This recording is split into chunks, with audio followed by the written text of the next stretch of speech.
Hey guys, it's Jen. So I was playing around in TMZ is one of my little vices. I enjoy reading celebrity gossip and things like that. But on their homepage, the very first thing that came up um, is this article: World Series Boston Counterterrorism in Your Face. Exclusive details for the upcoming World Series. The article goes on to state the FBI, the Boston PD, and the Department of Homeland Security, just about every law enforcement group in the land, will be patrolling the Boston area in force during the World Series in an effort to thwart possible attacks, TMZ has learned. In the wake of the Boston Marathon bombing back in April, the city is taking every possible measure to make sure people are safe when the series comes to Beantown on Wednesday. TMZ spoke with multiple law enforcement agencies who told us the Boston PD will be in charge of coordinating the plan to keep the area safe. The police presence will be huge, in your face, with uniformed and undercover officers, bomb sniffing dogs, snipers, and other counterterrorism measures in place. Still, cops tell us, as usual, they count on people to provide tips if they see anything suspicious. See something, say something. Now, my question is, didn't they have all of this happening during the marathon? Yeah, I thought so too. So I wanted to see if I could find an article more than what was on TMZ. So I did a Google search and just a few little, links down. You have this one right here. Boston is one of the best prepared U.S. cities. Granted, this is from April, but I think it will help shed some light on what was happening. It's basically confirming a lot of what we had already believed. So it goes on to say witnesses repeatedly described the scene on Monday, the finish line, everything that happened. Now, here is where it gets very interesting. So they had, this is right after the marathon had taken place, the citywide shelter in place over unprecedented, and onlookers can only compare the siege in Watertown, where soldiers, SWAT teams, helicopters, and armored Humvees cordoned off a large swath of the neighborhood, to a movie. But emergency management personnel in Boston region had not only been imagining such a complex scenario, they had been rehearsing it.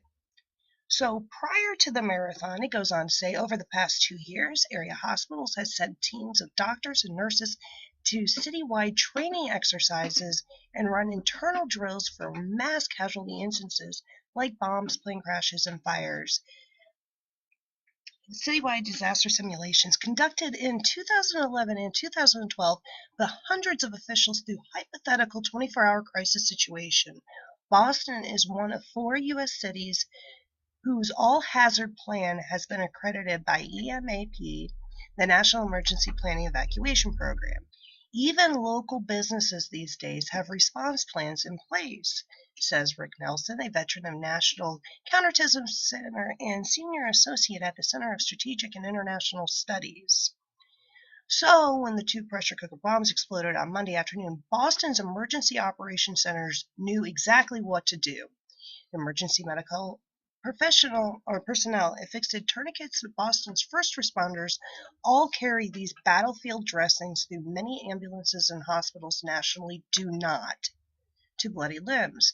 The most serious casualties were distributed among area hospitals, a technique known to optimize critical care during disaster events. Boston Marathon medical tents set up for fatigued runners were transformed within minutes into trauma centers. Police officers took up positions to keep spectators off the course and turned back runners approaching the finish line. As the medical response unrolled, a parallel series of preventative measures were put into action. And then it goes on, security checks were installed at local transit hubs. The FAA temporarily had grounded all flights at Logan International Airport, for that matter. What else did I see here? I don't want to bore you too much with all my reading. So everything that you saw would happen happened within seconds of the explosion. They were already prepared for. Because 24 months prior to that, Boston was one of only 4 cities who was prepared for this specific event, not to mention that they were actually running a drill at that current time. So then it says over the past decade, the Department of Homeland Security has funded billions of dollars towards the protection of U.S. cities.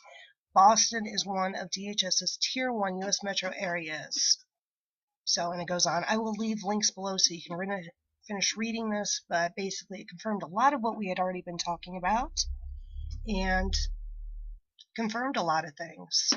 So, like I said, this little article on the upcoming World Series, grabbed my attention, and I was able to discover this.